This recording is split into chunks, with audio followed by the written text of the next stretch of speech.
ॐ सहना भवतु सहनौ भुनक्तु सह वीर्यं करवावहै तेजस्विनावधीतमस्तु मा विद्विषावहै। ॐ शान्ति शान्ति शान्ति। ॐ सदाशिवसमारम्भां शङ्कराचार्यमध्यमाम् अस्मदाचार्यपर्यन्तां वन्दे गुरुपरम्पराम्। ॐ नमस्ते अस्तु भगवन् विश्वेश्वराय महादेवाय त्र्यम्बकाय त्रिपुरान्तकाय त्रिकाग्निकालाय कालाग्निरुद्राय नीलकण्ठाय मृत्युञ्जयाय सर्वेश्वराय सदाशिवाय श्रीमन्महादेवाय नमः। ॐ श्री तपोवनपरं गुरवे नमः। ॐ श्री शिवानन्दपरं गुरवे नमः।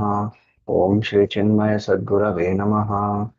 ॐ समस्तजनकल्याणे निरतं करुणामयं नमामि चिन्मयं देवं सद्गुरुं ब्रह्मविद्वरम्।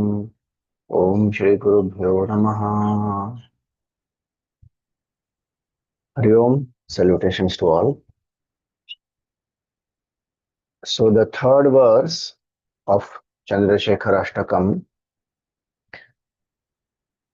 is about humility and how the first line speaks about two different legends.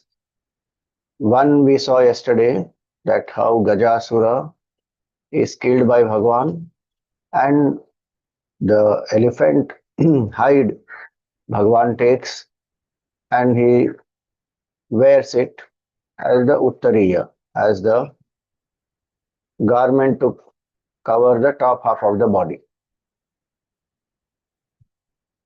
The shloka, the third shloka is Mattavarana Mukhya Charma Kritottariya Manoharam.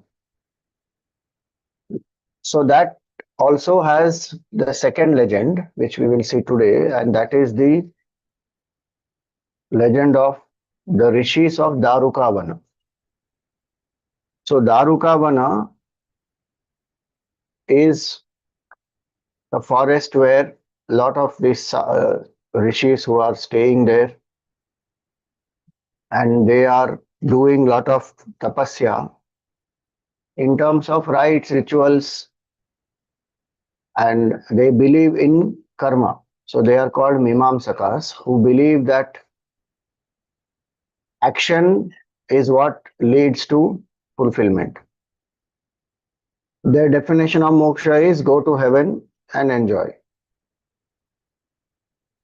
And we do actions, we get the results. There is no higher power. It is my karma that is responsible for what I achieve in life. And in that, the Vedic mantras are very powerful. So the Vedic rituals, when they are done, they will create the Adrishta Phala, the Punya Phala. And because of that Punya Phala, one will attain great things in this world while living, as well as in the hereafter. One will enjoy in the heaven. So that is the basic thought process. And so they do lots of rites, rituals, acquires lot of power, siddhis, and they were very, proud of their achievements, their siddhis. So Bhagavan Shiva, he saw that these people are caught up in this ignorance of the self, and ignorance of the self is what causes this body identification, and then for the pleasure of the body, one seeks happiness in the world outside, gets attached, do worship, enjoy worship, all that follows. So out of compassion, Bhagavan wants to get them out of this delusion. Hence we find that uh, once when they were all engaged in the rituals, Bhagavan Shiva takes a form which is called as the Bhikshatana Rupa. So he comes as a very handsome young man, like a bhikshu, Digambara, and he is seeking bhiksha, alms. So there is one bhiksha patra in his hand. And so when he comes there, the rishis are doing their rituals. This Bhikshatana Rupa of Bhagavan has come there in this form, seeking bhiksha in their kutiyas. But outside their kutiyas, he is asking bhiksham dehi. So the wives of these rishis, they get very charmed by this glorious form of Bhagavan. They don't know it is Bhagavan. But here is a young brahmachari, a bhikshu who has come seeking alms, and there is a certain stage about him that draws them. So he began walking. Bhagavan began walking, and these wives also, they are as though hypnotized, and so they are walking behind him. So they are doing this. Now there the rishis who are doing the yajna, Bhagavan Vishnu manifests there in the Mohini Roop. And when they were doing yajnas, chanting mantras, and doing the offerings, but their mind also got distracted. This enchanting form of Mohini is there. And Mohini also started walking. They left their rituals and they started following her. So the rishis are following Mohini, the rishi patnis are following the Bhikshatana Rupa Bhagavan. And suddenly Mohini disappeared. The rishis are all shocked. Hey, what happened? How did we get so distracted? And we were doing rituals and then we got sidetracked. Oh my God, what is this? And they started blaming Bhagavan, saying from the time this this bhikshu has come, something wrong has happened. How come our wives are all going behind him?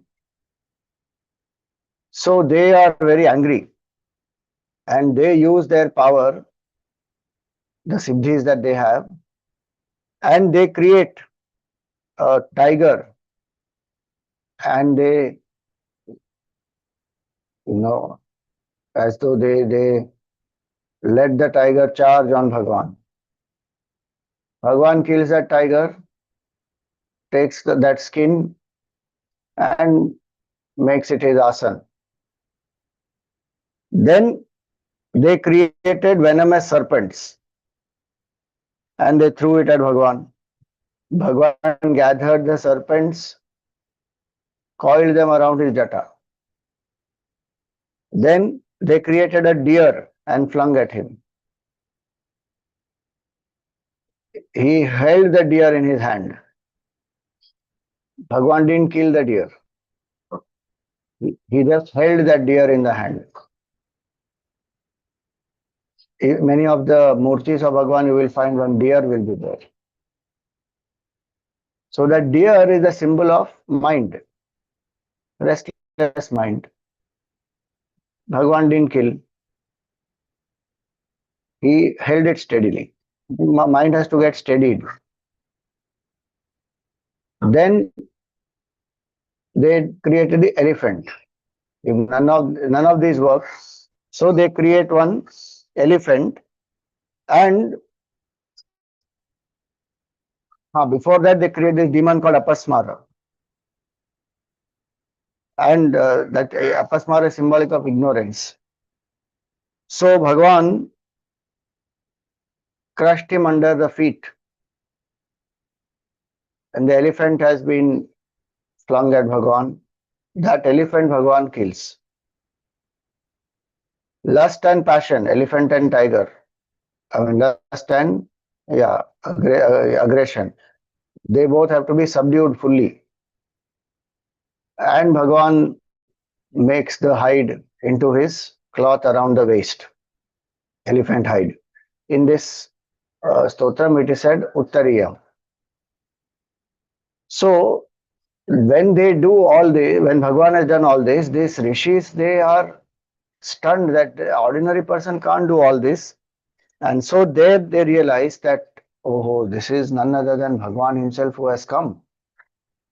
They were non-believers. They believed it is their karma, everything that they do, that has given the results.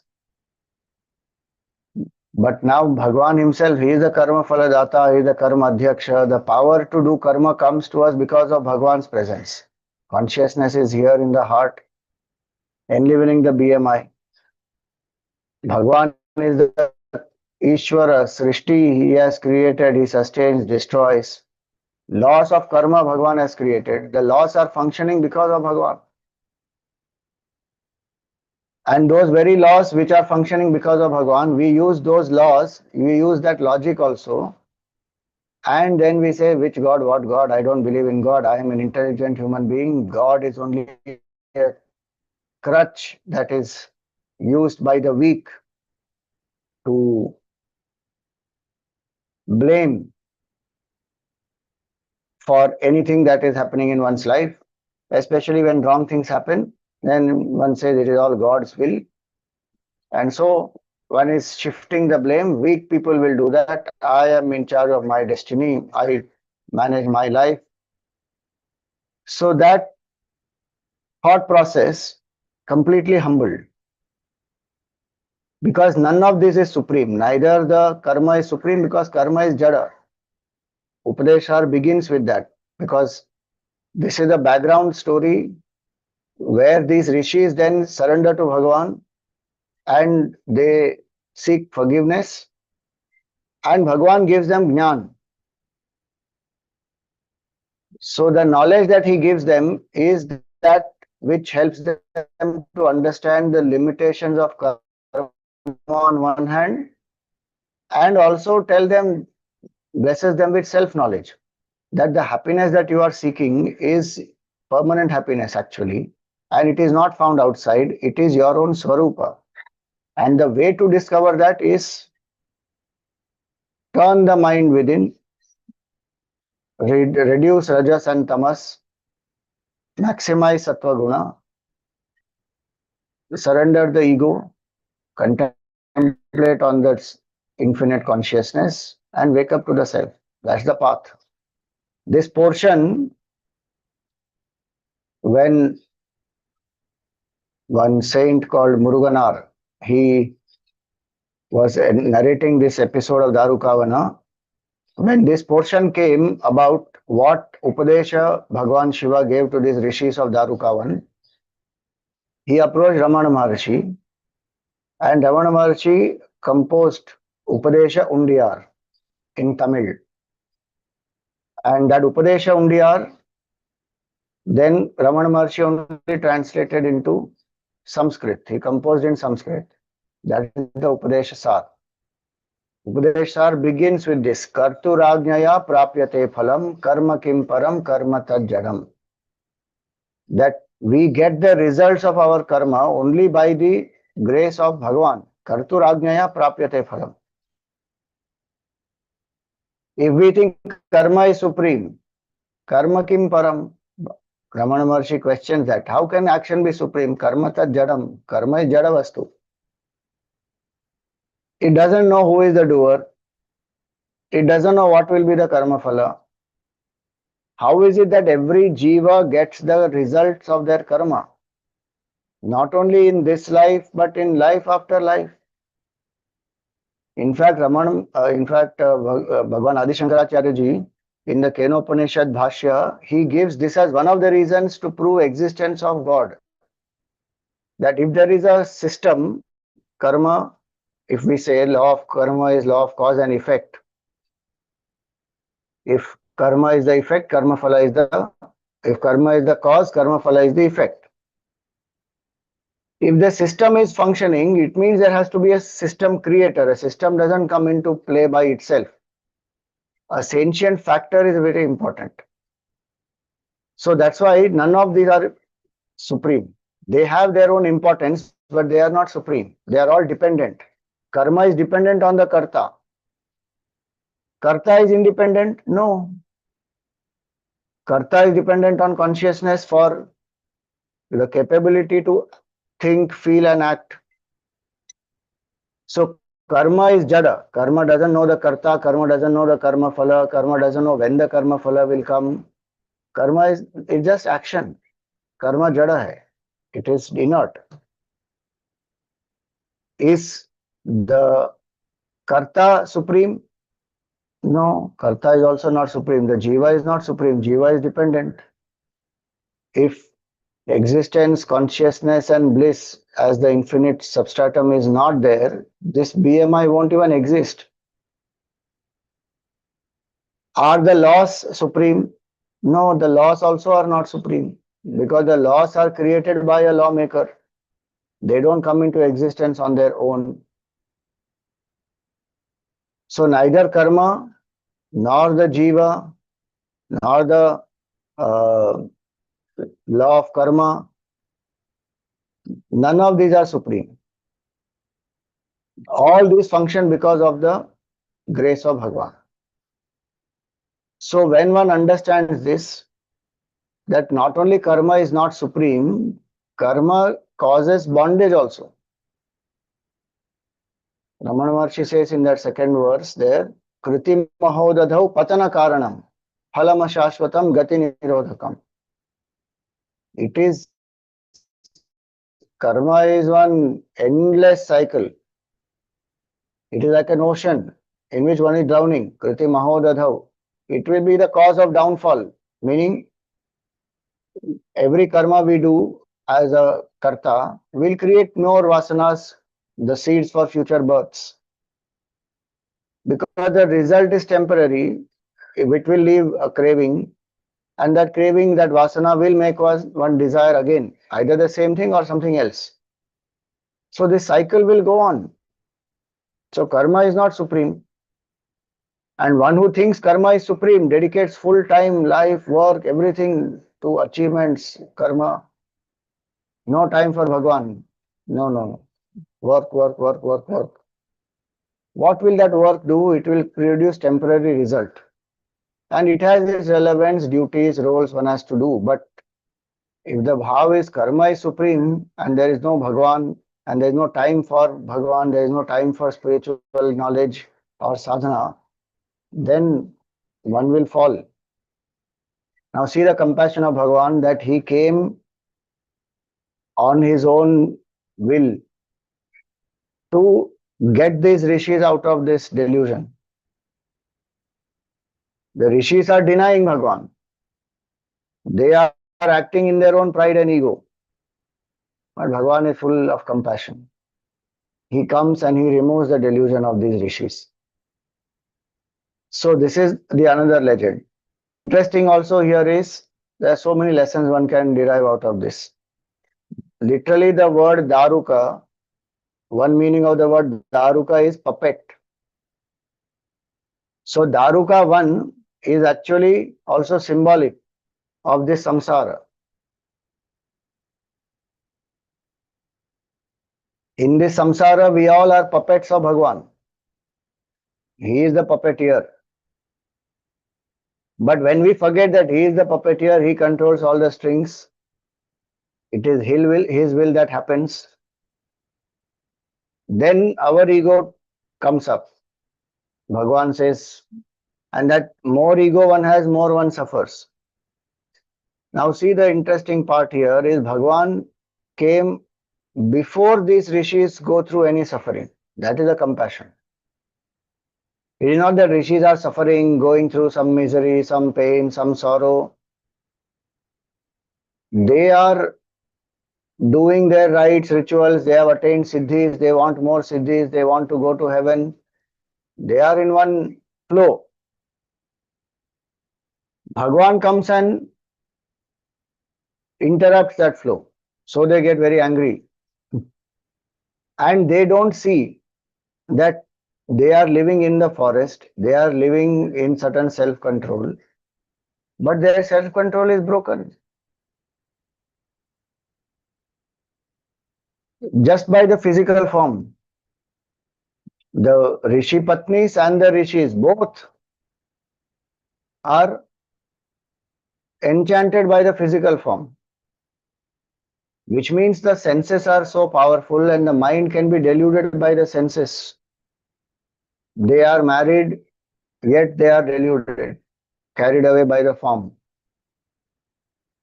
And in that, the Rishis are actually doing rituals. The mind should be so much more tuned to Bhagavan. But they don't believe in Bhagavan. They believe only in devatas, in mantras, and through the mantras they will get siddhis, they will get punya, they will get certain powers. So the surrender to Bhagavan is not there. The emotional anchoring is not there. And emotional anchoring, when it is not there, the mind runs wild. Even though it may be in a forest, living away from the so-called temptations of the world, living more in solitude, in self-control, yet when the surrender to the divine is not there, the mind can't be controlled. It will just wander. It will get easily tempted by the things in the world. So in our life, we have to ask, what is my altar of surrender? What is my connection to Bhagavan? Do I have a daily connect with Bhagavan? Do I spend time surrendering? Do I live in the attitude I am only a nimitta, Bhagavan is the doer, and carry that bhav through the day? Or am I like the rishis who believes only in karma and so much more in karma that one even can deny existence of God? So if that anchoring is there, then the mind will be in control. One lives like a sadhak. And here the rishis themselves got tempted, but they started blaming their wives. This the human mind does this. It will not be easy for the human mind to accept its own fault. That itself shows presence of ego. And it will blame somebody else. Why did our wives go behind him? You went behind Mohini. So sense control is breached. Mind has gone out, distracted from its purpose of doing the ritual. Intellect completely clouded. One is not taking charge of one's life. One is blaming the other. And spiritually, they are not connected to the divine at all. Full personality is gone, shattered. And the strange thing is, one may be going through this in one's life, but one won't even know. The Maya is such that one will feel everything is hunky-dory, it's very good. I have a great life, I have money, I have power, I have achievement, I have success, I have done this, I have done that. There is nothing, there is no sorrow, there is no suffering. So why do I need spirituality? No, not required. The mind can be in that delulu, happily. It's Bhagwan's compassion that he comes and he shakes them out of this. There also they are attacking Bhagwan. Not only they blamed their wives, they are attacking Bhagwan. That this man is responsible. From the time he has come, all this has started.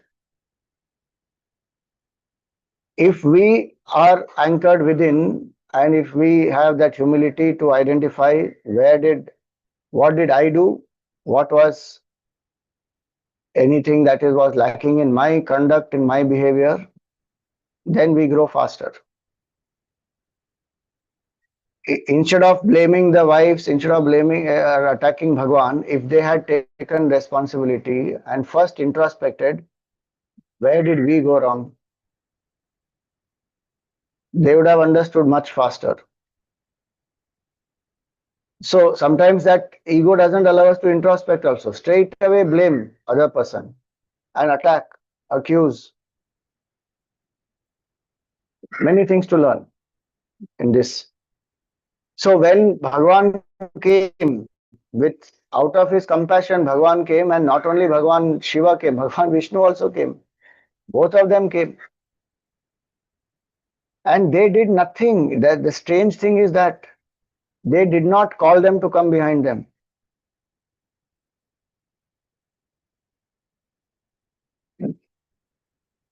The rishis got enchanted on themselves by themselves. And the rishi patnis also.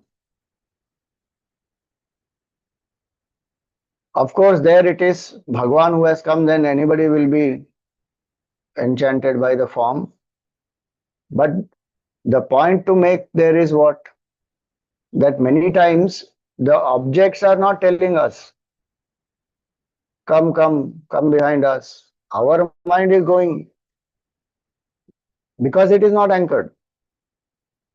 Because it's not that Bhagwan did some hypnotization and he saw in their eyes and then now he said, now they will all come behind me. Nothing like that. The sense of objects, they are just there. It is our vasana that makes us run behind them. And we run behind them because we don't find joy in our heart. If there is joy in our heart, Gurudev used to give the example of food. That if you have eaten fully, you are very satisfied. Now, even if you see some sweet, some rasagulla, if you see, you won't run out to eat because you have eaten, you are tripta. So if there is Atma Tripti, Atma Santushti, Atma Rati, then one will not go out like that. For that, one has to realize that Atma. In language of knowledge, it is Atma. In the language of Bhakti, it is surrender to Bhagwan. Emotional anchoring is so important, and Bhakti is that which will help to anchor. And it is the truth. It is not some kind of a gimmick or some kind of a tool to just make the mind quiet. No. The truth is, Bhagwan alone is a Karta, Harta and Dharta. We are only puppets. Puppets they don't have any freedom. It is a puppeteer controlling everything. So complete surrender is this, when one knows that every single thing is predetermined by Bhagwan. Then there is no conflict. One will just do as the nimitta, tune up to Bhagwan and keep doing as his instrument. But at one level below, if this 100% surrender is not possible, then one says, ki I use the Purushartha to surrender. That is the best use of Purushartha, and I live anchoring in Dharma, anchoring in Bhakti. I remember Bhagwan daily. And so a person who understands this, emotions will be grounded. One will not, start blaming, accusing, holding people responsible for my own state of mind. My state of mind is my responsibility. External events can happen because of many factors, but how I respond is my responsibility. And that requires humility also, to take charge of one's own mind and life and say that this is my responsibility. So if I have reacted, only 1 or 2% is the responsibility of anyone outside. 99-98% it is my responsibility, that how I reacted, I responded, that is my mind. So how to improve that? That humility will come. So this is the beautiful story, and what will be the result of this? That is most important. If one takes charge of one's life and one surrenders, one anchors, one will become free. Self-knowledge, Bhagavan gave them Atma Jnana.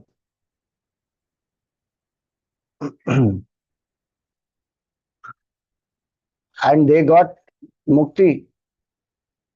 Not the mukti that they are seeking. Mimamsaka, their mukti is go to heaven. But when the punya is over, again one will come back. And the cycle of birth and death continues. They were accusing Bhagavan. They attacked Bhagavan to kill him, but Bhagavan blessed them with Brahma Jnana. See that. That is called compassion. Same thing Jivan Muktas also do or not. Think about it. How the world treats the Jivan Muktas. Many situations, many cases, it is very painful. But what do the Jivan Muktas give? They give unconditional love. They give self-knowledge. They make people's life fulfilled. Why? Because they don't have that ego. So they don't take it personally. I'm doing this for society. What is society doing to me? What is this? What is the use of being selfless? Nothing. They are anchored in selflessness, unconditional compassion, ahetuka daya sindhu, and they go on serving. So many examples are there. Shankaracharya ji got, outcasted by the Brahmanas for doing his mother's last rites. They did not see, the society did not see that this is the mother who has let her son go to revive the great Sanatana Dharma. She is living alone. Her husband has passed away, and her son at young age of 8 has taken sannyas and gone to revive Sanatana Dharma. She is living alone. And this glorious son of hers has done so much to bring Sanatana Dharma back to its glory. They couldn't see. They got stuck with some petty rule, which generally can apply to everybody, but this is an exceptional situation. They didn't see. Gurudev was criticized so much. There are so many examples you will see. Genuine great Mahatmas, Jivan Muktas, but they don't worry. Here Bhagavan is leading that by example. When we say, no, Bhagavan Shiva consumes the poison, this is the poison. The rishis on one hand denied the existence of Bhagavan. On the other hand, when Bhagavan came, they did not recognize him and they attacked him also. Yet Bhagavan doesn't keep any of this in his mind. He says they must be removed from their ignorance. They are doing it out of ignorance. Get them out of that ignorance. So this is how Bhagavan blesses them. So the first line is meant for that. Bhagavan gave them self-knowledge, and the rishis, obviously first time you are hearing self-knowledge, there is a lot of doubt, a lot of questions one will have. How can I be Brahman? How can I not be this ego? How can the world not be there? How is this illusory? So they had many questions. Very patiently Bhagavan solves their doubts, gives the answers. That's why Bhagavan's one name is Shankara. What is Shankara? One literal simple meaning that all of us know is Sham karoti iti Shankaraha. One who brings auspiciousness to all is Shankara. But there's another very nice meaning is Shankanam Samuhaha Shanka. A group of, I don't know whether you call it group, but a list of doubts, questions, whatever one has is called Shanka. Tasya ra iva raha shankaraha. Sarva shanka dahakaha. Ra means fire. So one who burns all the doubts, Sarva shanka dahakaha, is Shankaraha. And so Bhagavan, out of compassion, not only gave them the knowledge, but helped them to reflect and clear their doubts. And so he gave them this knowledge. And all the doubts, Dahaka means burnt. He burnt all their doubts, meaning he granted them, they experienced Jivan Mukti then and there, realized the truth. So this is how the beautiful story of Daruka-vana. One can keep deriving many lessons out of this. But here it is humbling of the ego and the need for surrender, for emotional anchoring, as well as for realization of the truth.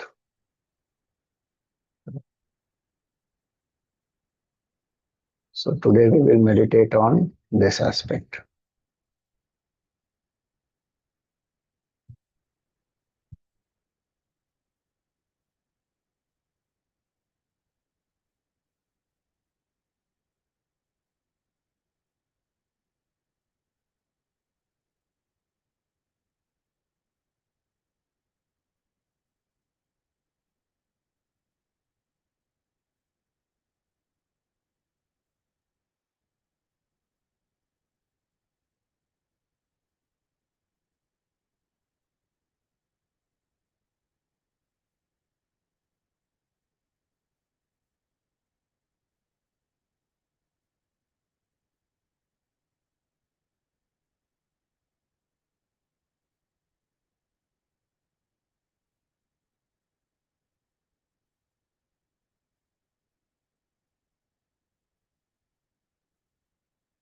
Mhm.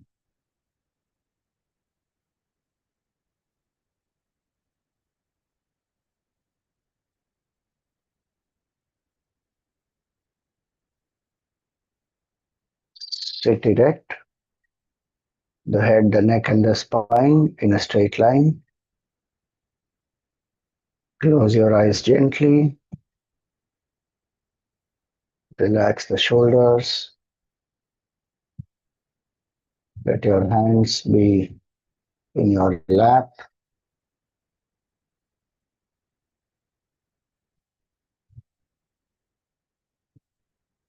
or on your thighs or knees, palms facing the sky.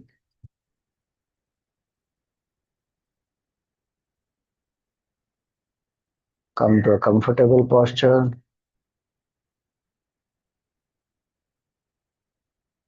Without any strain in any part of the body.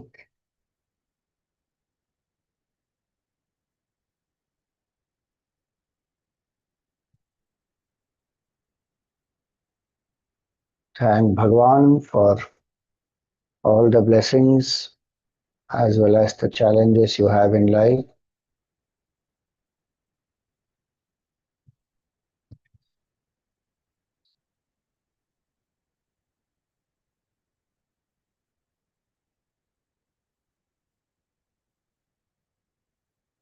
Be grateful to Bhagavan for his presence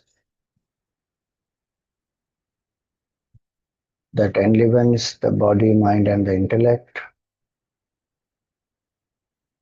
Very consciousness,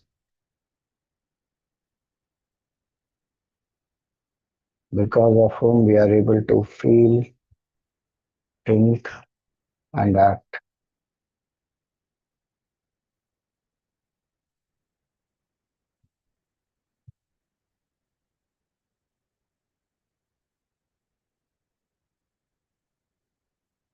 All the physiological functions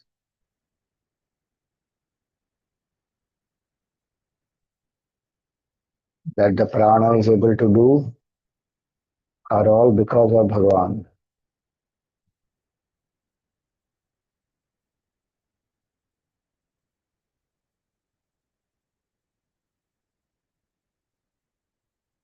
We are breathing, our heart is beating, the stomach digests the food, assimilates across the body. All this is happening because of Bhagavan's presence.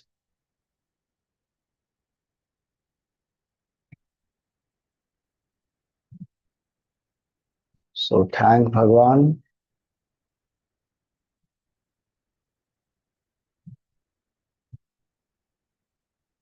I know that this body is a temple of the divine.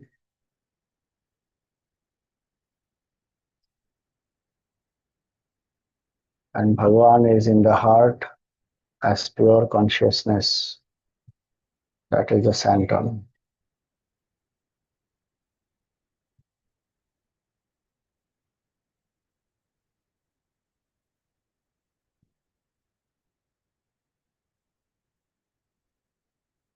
Let there be a feeling of divinity, that I am not just a bundle of five elements. I am not this jiva who goes from one body to another. I am one with the divine.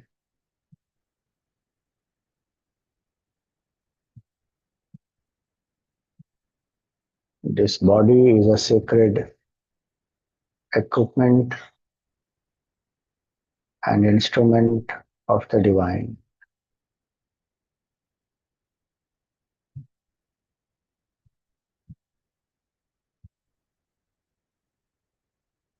So when Bhagavan is with me, there is nothing to fear.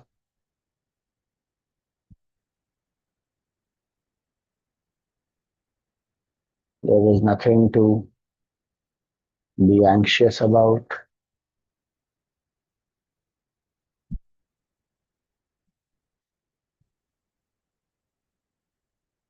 Bhagavan will bless me because he is unconditionally compassionate.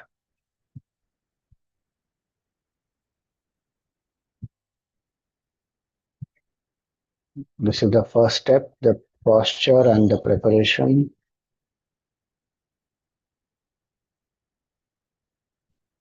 Second step, auto-suggestion.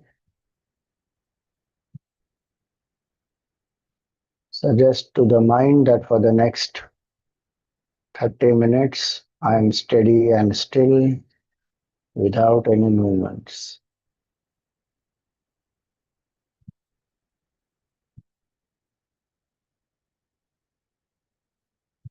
Except breathing, no other movement of the body.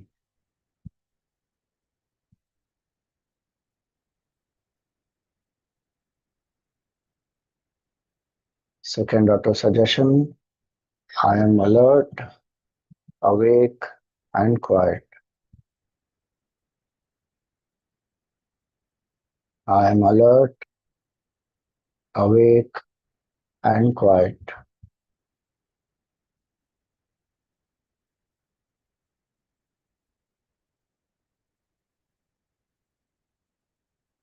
Third auto-suggestion, for the next 30 minutes, I am only a devotee and a seeker.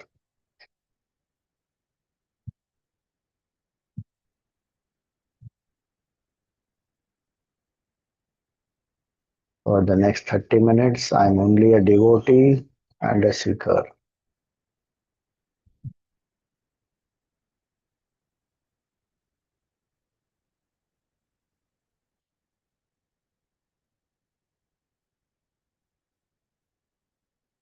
Third step, relaxation of the body.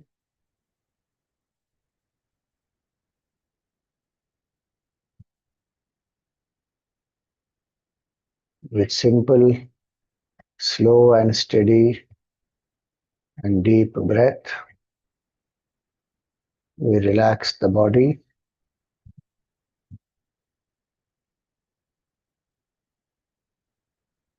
And as you are doing that, keep observing the body.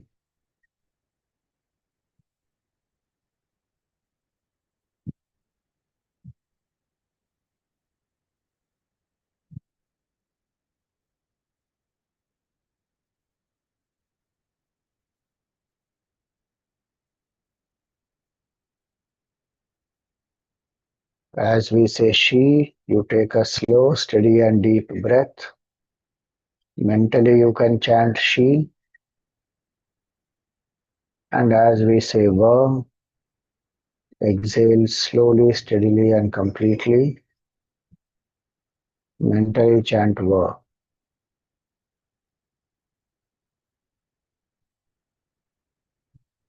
So Shiva purifies this body, relaxes this body through the breath.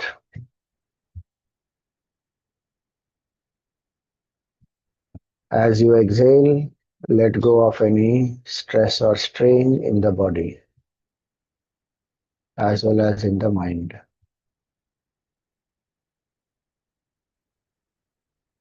Exhale all the air. She.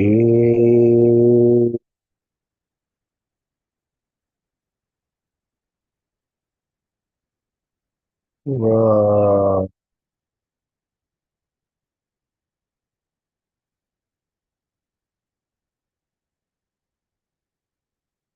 Wow.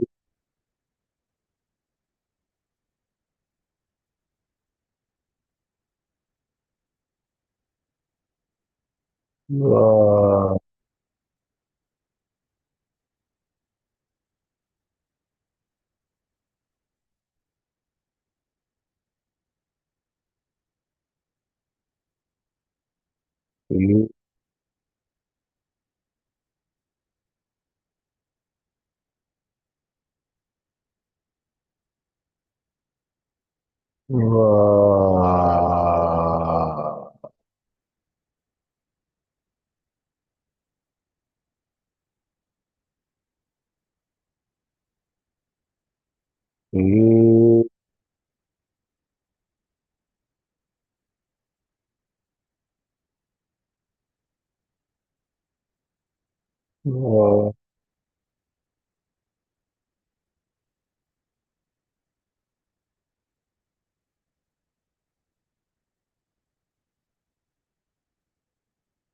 Wow.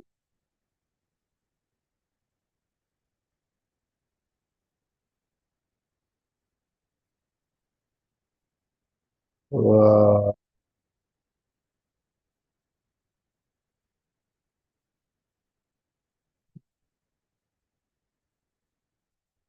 Continue at your own pace.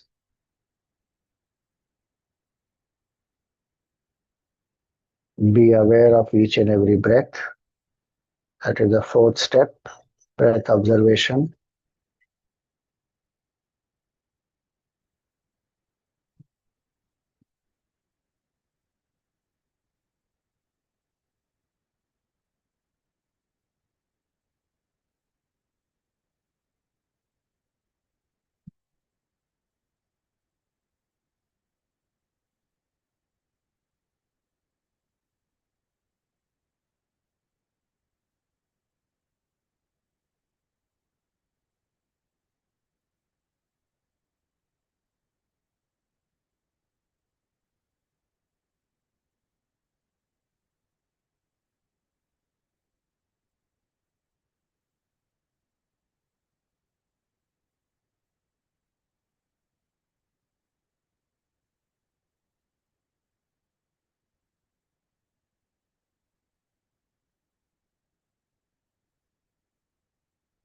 As you become aware of the breath and the body, know that I'm different from the body, I'm different from the breath, I'm different from the thoughts, I'm the witness, observing the body, breathing.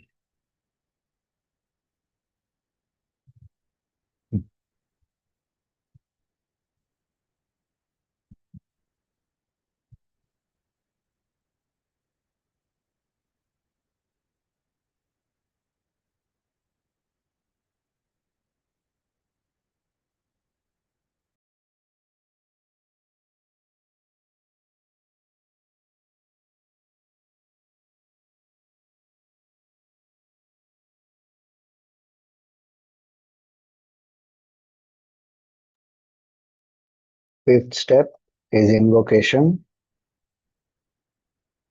In the space between the two eyebrows or in your heart,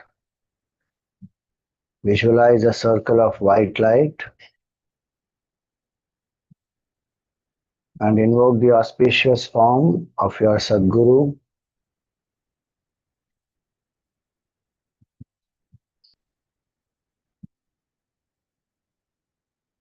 Feel that you are in front of your Sadguru.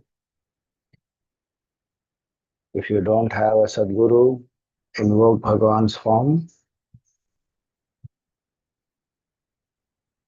and feel that you are in front of Bhagavan. He is the ultimate, the Adi Guru. So thank your Sadguru for all the knowledge, for all the love and compassion.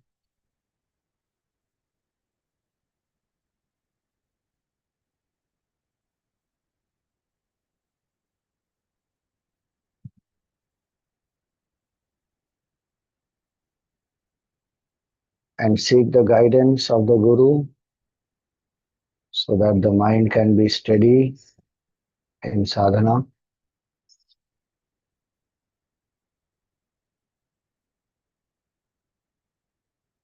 With all devotion and gratitude, we chant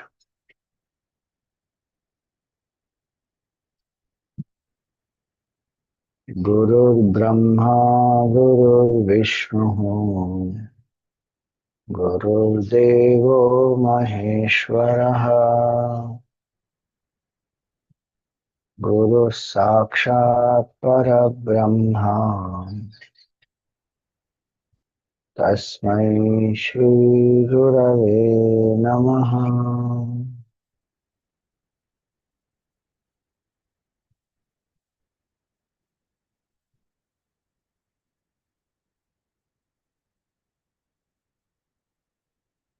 Mannath Shri Jagannatha Madguru Shri Jagadguru Madatma Sarvabhutatma Tasmai Shri Gurave Namaha.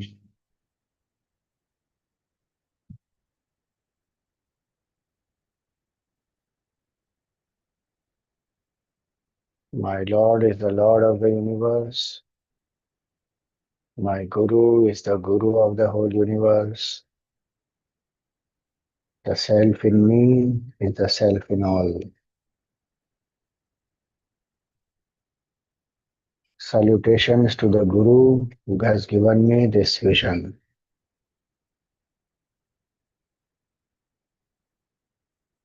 Bow down to the Guru and feel the grace and blessings of the Sadguru.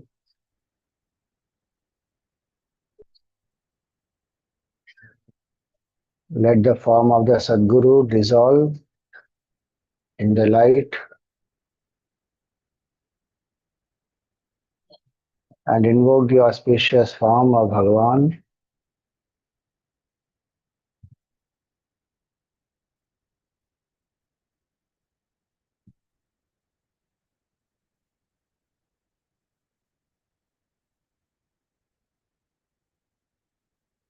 Bhagavan is having a jata which looks silvery, which is actually dark, but which looks silvery because of the waters of Mother Ganga flowing from the top of the jata.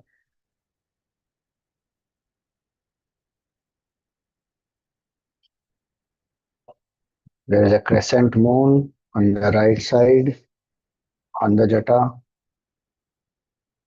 which is tied up by Rudraksha malas.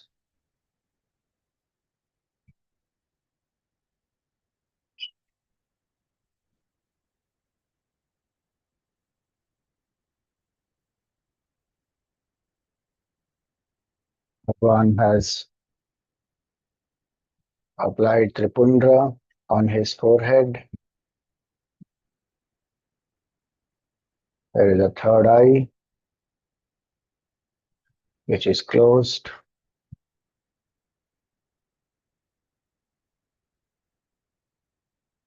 Other two eyes are lovingly looking at us.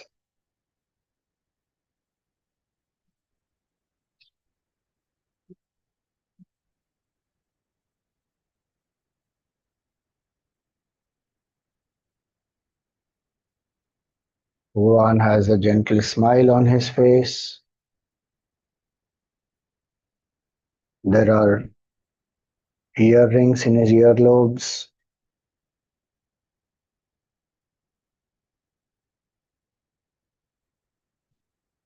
There is a snake around his neck.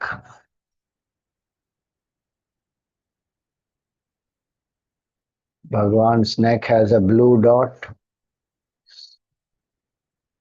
symbolizing his compassion. He has Rudraksha malas on his chest.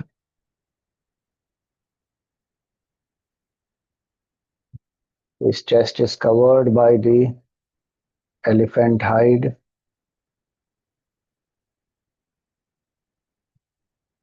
Bhagwan has a strong muscular body with Rudraksha malas on his arms, on his wrist.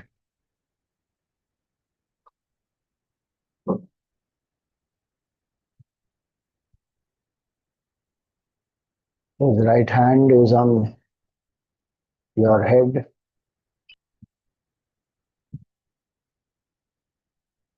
With the left hand, he is holding a trishul, which has a damaru.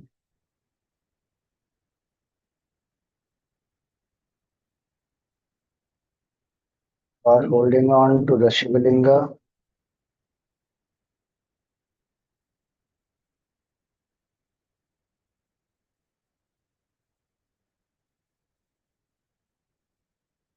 There is a mark of Tripundra and the three eyes on the Shivalinga.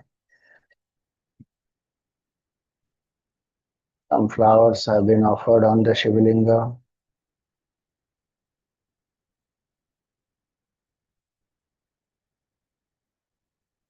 You are also having the Tripundra on your forehead. You have Rudraksha malas on your neck, on your arms, on your wrist.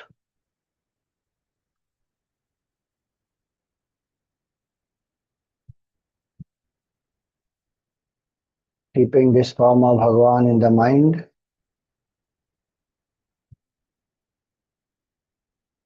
we chant Bhagavan's name. This is the sixth step, concentration.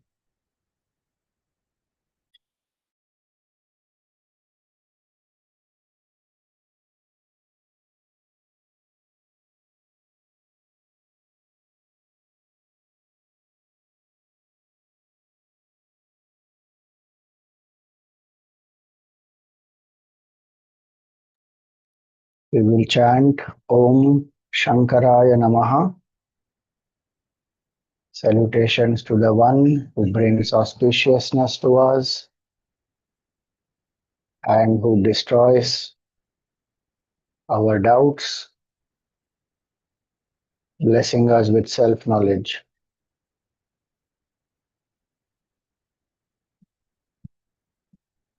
Om Shankaraya Namaha. Om Shankaraya Namaha. Om Shankaraya Namaha. Om Shankaraya Namaha. Om Shankaraya Namaha. Om Shankaraya Namaha. Om Shankaraya Namaha. Om Shankaraya Namaha. Om Shankaraya Namaha. Om Shankaraya Namaha. Om Shankaraya Namaha. Om Shankaraya Namaha. Om Shankaraya Namaha. Om Shankaraya Namaha. Om Shankaraya Namaha. Om Shankaraaya Namaha. Om Shankaraya Namaha. Om Shankaraya Namaha. Om Shankaraya Namaha. Om Shankaraya Namaha. Om Shankaraya Namaha. Om Shankaraya Namaha. Om Shankaraya Namaha. Om Shankaraya Namaha. Om Shankaraya Namaha. Om Shankaraya Namaha. Om Shankaraya Namaha. Continue mentally.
As you are chanting, be also aware that it is the mind which is chanting.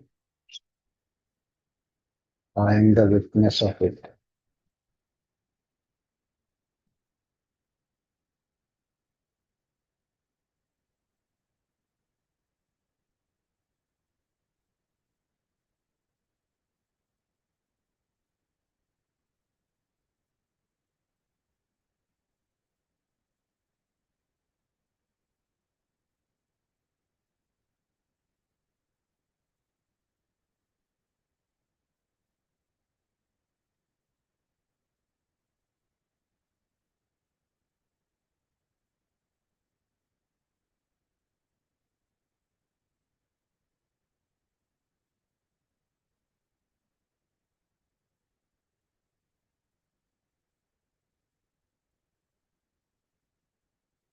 The 11th step is contemplation.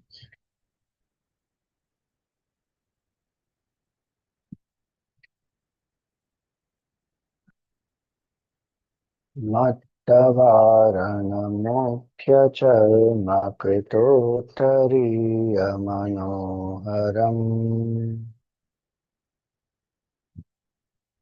Pankajasana-padmalochana Pujitangri-saroruham Devasindhutarangasikarasiktashubhrajatādharam Chandrashekharamashreye mama kim karishyati vayama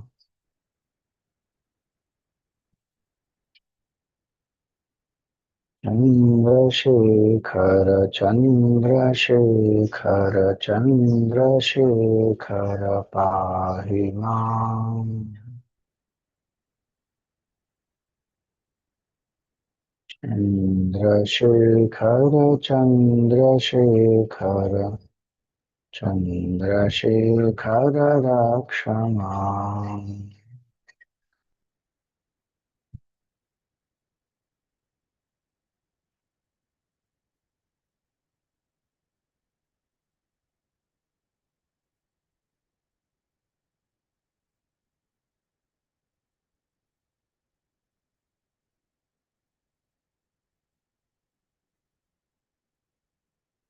Hey Chandrashekhara, I take refuge in you, who are enchantingly wearing the hide of a mighty elephant, whose feet are worshipped by Brahmaji and Bhagavan Vishnu, who has humbled the pride of Mother Ganga, and whose matted locks are sprinkled with this Ganga Jal.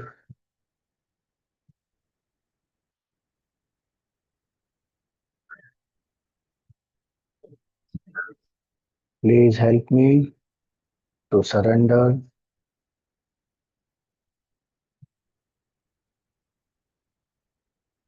to you.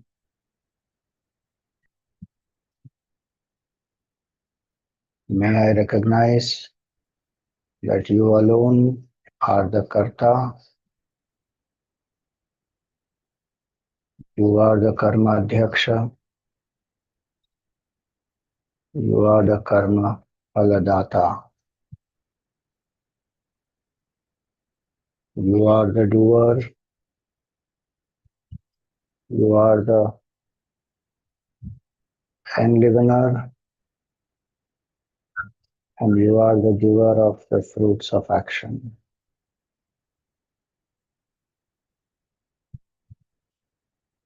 I am only an instrument in your divine hands.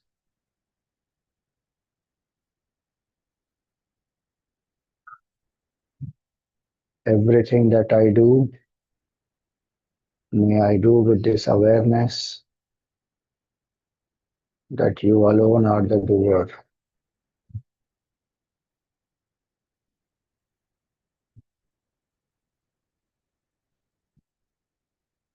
May I be anchored in this attitude of surrender, of non-doership.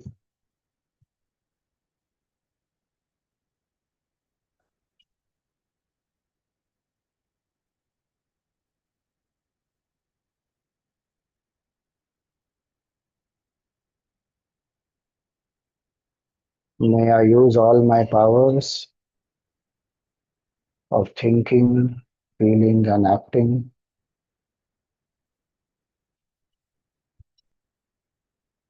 to know you,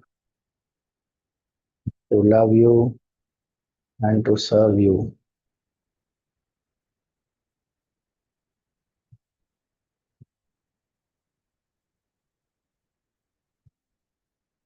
May I not misuse these powers to deny you.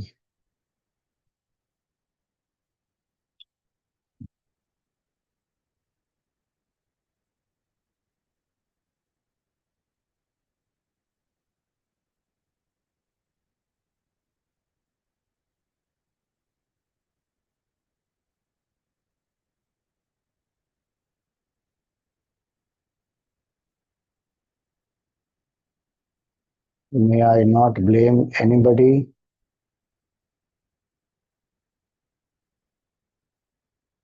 anything, or any situation for my responses.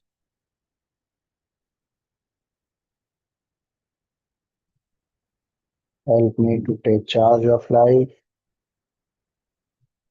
as your servant, live like a sadhak, taking responsibility.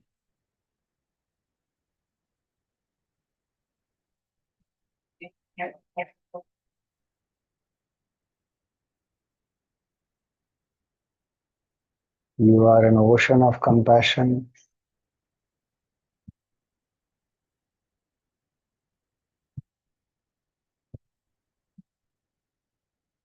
Please guide me towards self-knowledge.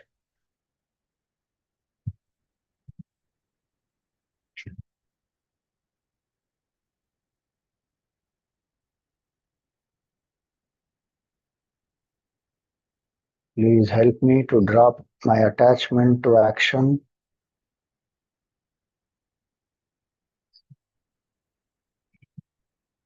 May I prioritize knowledge,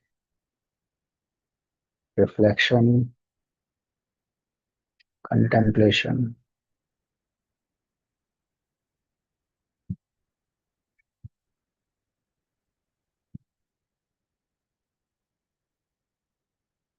You are my Guru. You have come in the form of my Guru.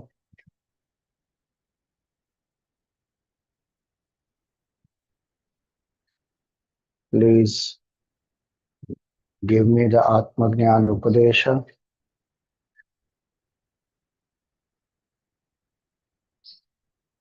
and burn away the doubts as well as the Jiva Bhav.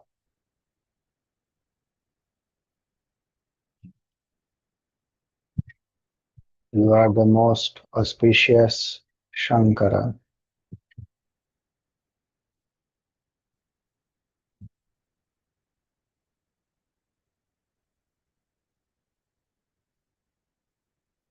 Free me from ignorance, doubts, and contrary feeling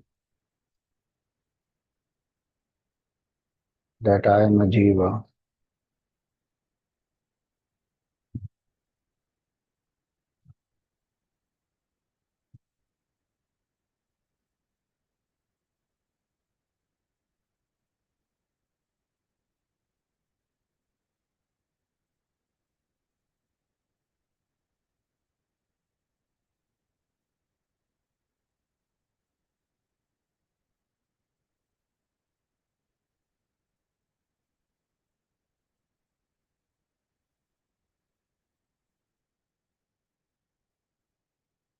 Make me one with you as pure consciousness and free me from the cycle of birth and death.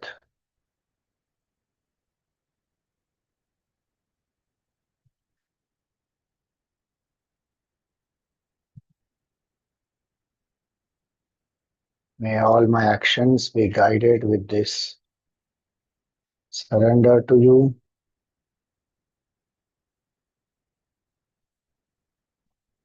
as well as the remembrance that I am an instrument in your hands and I am a non-doer.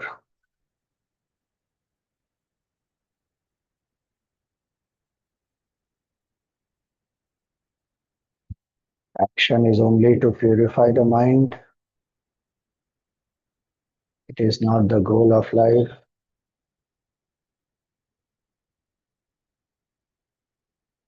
It is a means to make the mind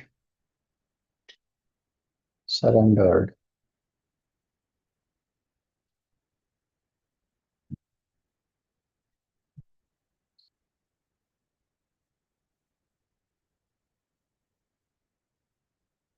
May I live in self-control, in surrender,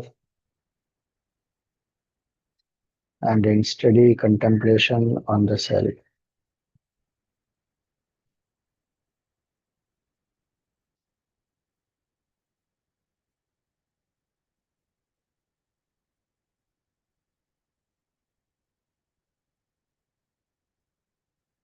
Offer some flowers to Bhagavan at his lotus feet and offer some flowers to the linga. Offer some bilva patra.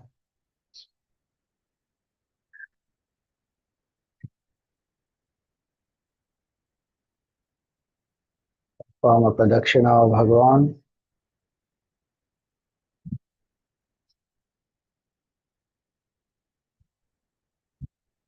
and bow down to Bhagavan.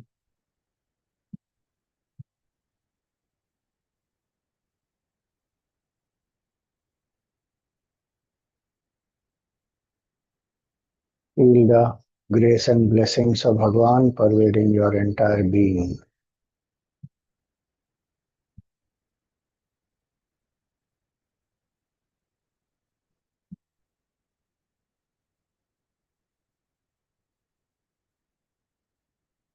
Repose the form of Bhagavan back into your heart.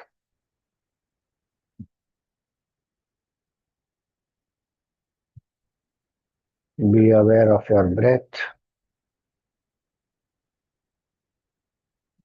Be aware of your body.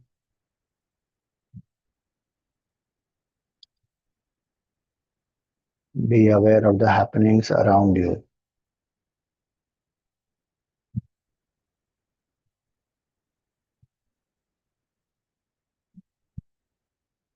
We pray for everyone's well-being.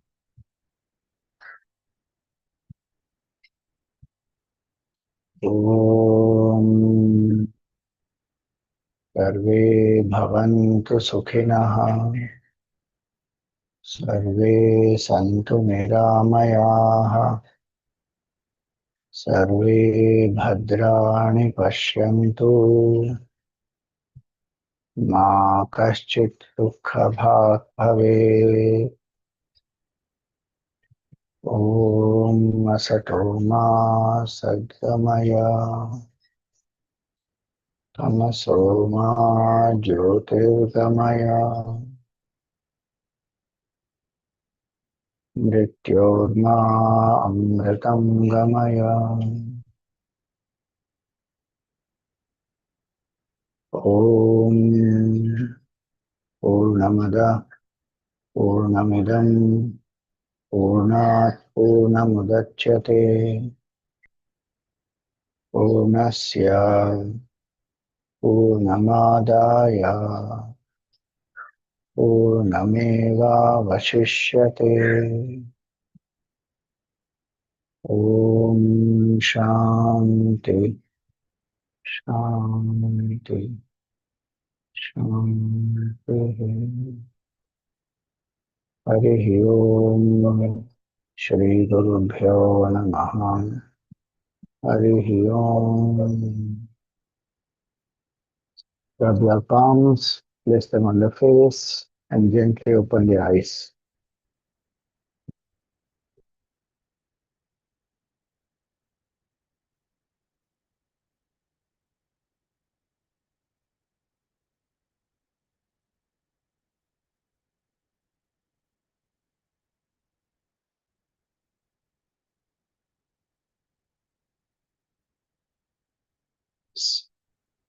Hari Om Swamiji, salutations to you and to everyone.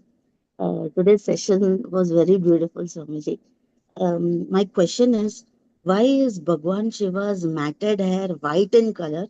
He also applies bhasma or ashes from the cremation ground all over his body. So, what does it symbolize, such an act, and what is the significance and deeper meaning of such an act? Second question is, how does one define in definition a vairagi? I'm at a loss of word in this definition. So please enlighten.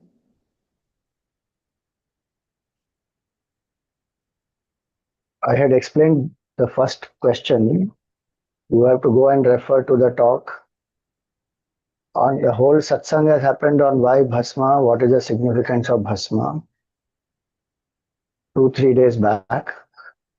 And Bhagwan's jata is actually dark in color. And this shloka is saying it appears white because of the sprinkling of Gangaji. Water will not change the color of the jata actually, but Gangaji is so pure and white in that sense.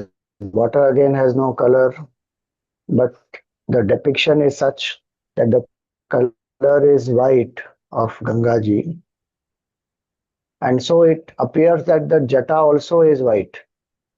Otherwise, Bhagavan jata is dark black in color and he has Gangaji. So that's the first one.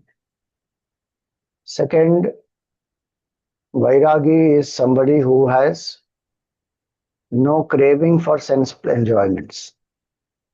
Like how we have no cravings for the childhood toys, we have outgrown them. In that way, a Vairagi is somebody who has seen the limitations of this world, experienced the pleasures of the world, risen above it, no hankering after pleasures here or hereafter. Iha amutra falabhogeshu ichharahityam is the definition of Vairagya in Tattva Bodh. So you can explore more there. Thank you, Swamiji.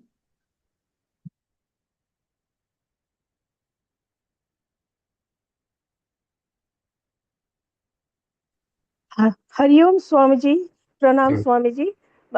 Please, can you explain what is a stotram and how is it different from a mantra?